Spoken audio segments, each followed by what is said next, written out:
Hi, everyone. I'm Neil Ford, and welcome to the Purple Podcast. Here we talk about all things corporate innovation.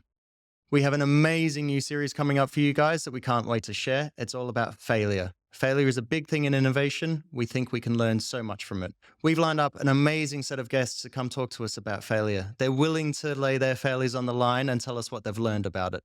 So join us as we embark on this journey and learn all about how failure can help us in our corporate journeys.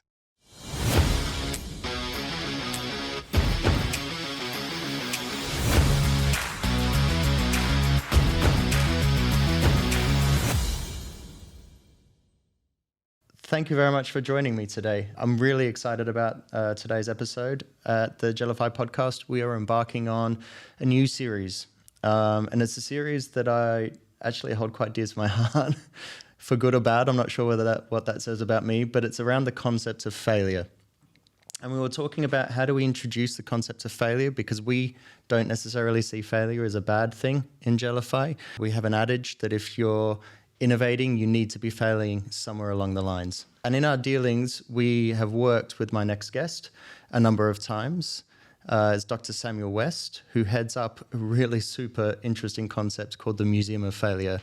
And Samuel's just going to give us a brief introduction to both the Museum of Failure, because it is such an interesting and an exciting museum, but also as well the context of failure and maybe why we see failure as such a bad thing and maybe why we shouldn't.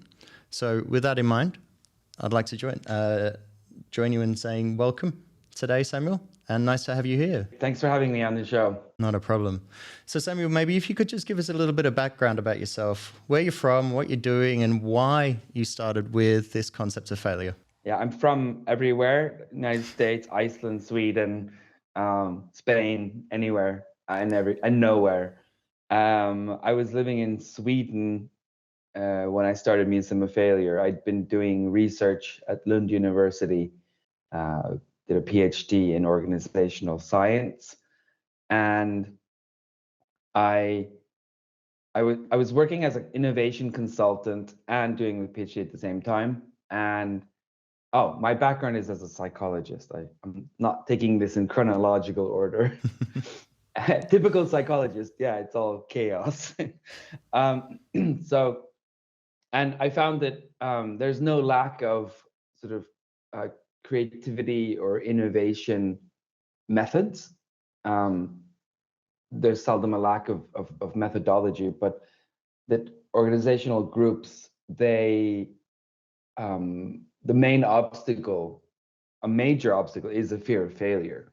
So I was doing research on innovative climates and kind of hit my head into a wall. Like, what I mean, there's the failure is a big issue. People are afraid of it, but there's nobody that's really actually doing anything super interesting about it.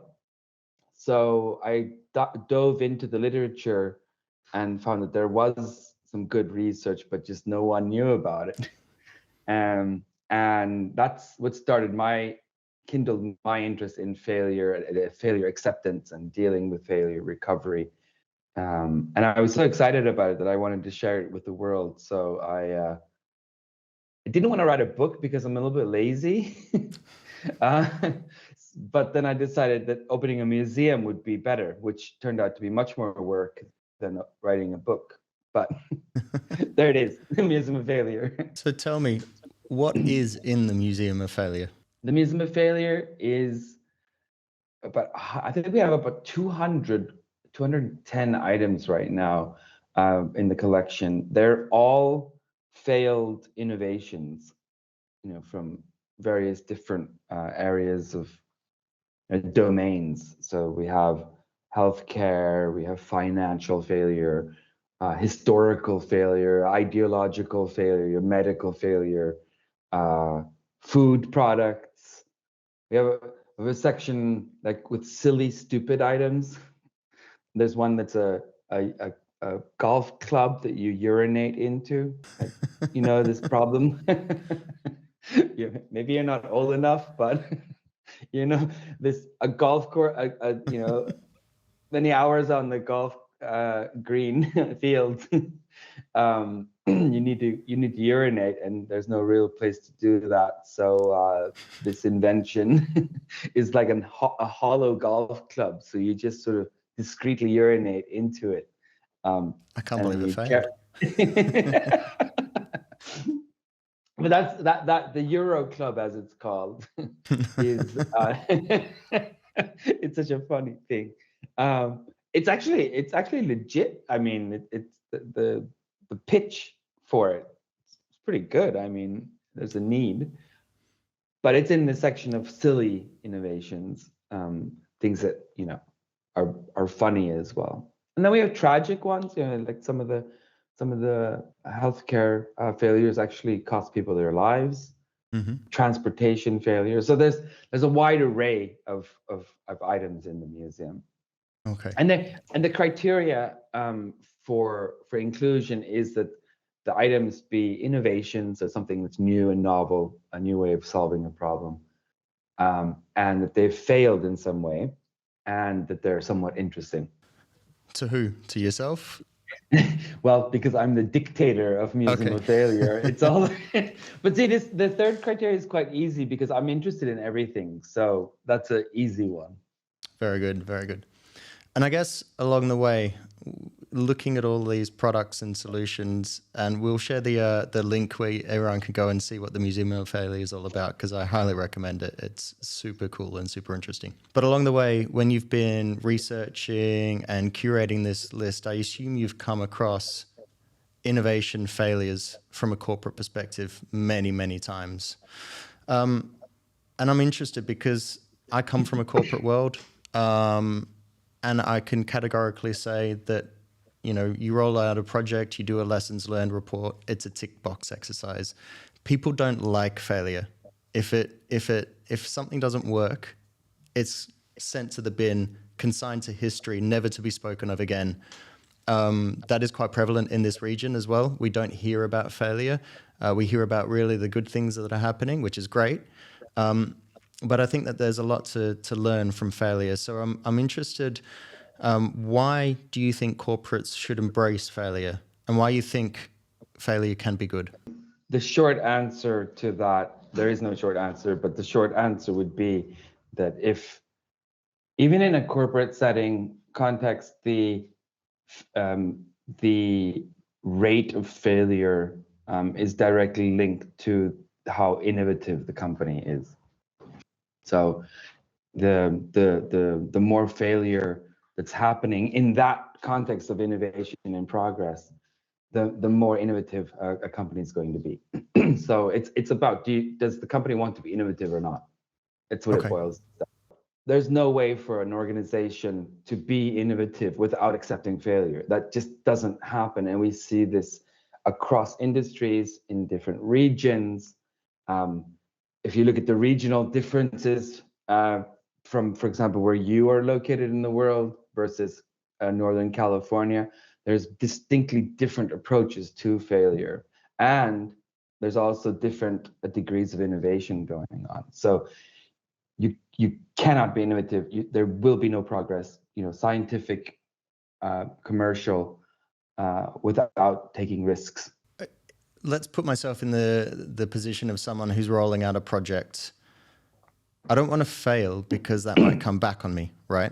Yes. It means that my project hasn't been successful for whatever reason. So I'm assuming from a corporate perspective, there's both good failure and bad failure, and there also has to be an environment where failure is understood, right? Yeah, there's definitely a distinction between good failure and bad failure, and that's one of the things that I find myself reminding organizational leaders, that they have to treat good failure and bad failure differently. A good failure is failure that's done in the name of progress. It's done for to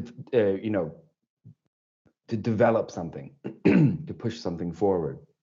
And this is usually in terms of experimentation or exploration. And those are the key activities of innovation. And both of them are very prone to failure. So that's the good kind of failure. When you try something new, you test something, you experiment. you learn something new. The bad kind of failure is the failure that's preventable, that's predictable. It's Okay. sloppiness or incompetence, or that failure doesn't push anything forward. It's dissent, deviance, not following instructions. Those kind of failures they should be punished by the organization, because they're undesired and there's nothing good that comes out of them. And we have to start rewarding the good kind of failure, and see the difference there between that and the bad failure. That being said, the context, the environment that's most conducive to innovation and high performance is an environment that has psychological safety. And have you heard of that before? I've heard of the term, but maybe Yeah. you could just give us a brief overview of what it is. Yeah, it's a very. I think it fits very well with the Museum of Failure's aim. The museum. So psychological safety is a concept that's defined as a feeling within a sense, or a feeling within a team, that it's okay to take interpersonal risk. And that's a sort of academic definition there. But what it means is that you won't be punished within your team for a half-baked idea, for asking a silly question, for failing, for not knowing the answer, for things that otherwise in a corporate setting would be something that you would be punished for, penalized for, within a group, and it'd be used against you, and etc. So it's a sense of safety that you won't be punished socially within the group for doing, for taking a risk. But for good failure. Well, the psychological safety is not concerned with the good or bad. Yeah. It's more a sense in a team that you can do something and not be like that. You feel free to bring your full self to that team. The good and bad, no, those are two different things. Okay. So if you're an organization or heading up an organization, what do you think are maybe the key things to take away from instilling a culture of psychological safety, or trying to instill the fact that failure is not necessarily a dirty word? How do you think companies could go about this? Excellent question. The probably the most powerful thing that company or corporate leaders can do, organizational leaders can do, is to role model good behavior. If you are the leader and you don't own up to your own failures, and you're not willing to discuss your own weaknesses or failures as a company or as a leader, you can't expect anyone else to do it. So that's probably the most powerful thing, leading by example. And that's very difficult, because most people who have climbed up the corporate ladder, so to speak, are not people who are usually seen as risk takers or particularly open about their failures. So what we have today is the top corporate leaders are not very accepting of failure. So it continues to be a problem. Okay. And do you think, you mentioned Silicon Valley, is there any companies in the world that you think are doing this well, or any particular regions that embrace the concept of failure? I assume it's going to link back to that innovation slant. Yep. Yeah, totally. I mean, there's some companies not most companies are horrible at this. So most companies are really bad. So it's difficult to find good examples. But the best example of a massive company that's doing this at a very high level is Amazon. They definitely, it's ingrained in the company DNA that they take risks, that they're not afraid of failing. They're not afraid with their size. They're not afraid of gambling, projects in the billions. The other big tech ones like Google are also not afraid of taking risks. Google is not afraid of investing a lot of money and resources into new projects just to kill them very quickly after launch. There's even a website called killedbygoogle.com. Oh, nice. Yes, got hundreds of projects that they've started, spent money on, and then killed because it didn't live up to expectations. So, and it's not just that a lot of these tech companies out of Silicon Valley are exceptionally good at embracing failure, and that's part of their success. If you look at different other regions in the world where failure is not as accepted culturally, you also see that innovation suffers. Okay. All right. So I think, firstly, from a corporate perspective, we need to understand that failure is not necessarily a bad thing. There is a good failure and a bad failure. Corporates need to provide a sense of psychological safety for that. And if you want to innovate, you've got to be accepting of some level of failure. So Neil, you've worked with in a corporate context for many years. What's your sense? Like, is it an uphill battle, or is there a sense that the corporate environment is becoming more accepting of failure, or is it still sort of a hard no there? And look, I think from a concept perspective, there is more acceptance, right? People think about innovation, and when you say phrases like fail fast, etc., people understand it, but people don't really internalize it, because when it comes down to it, they've still got budgets, they've still got return on investment, they've still got their own pressures.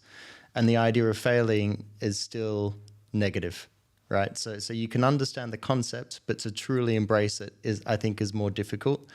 And I think I see across the clients that we deal with and across the region particularly, that is still a real stumbling block to move forward.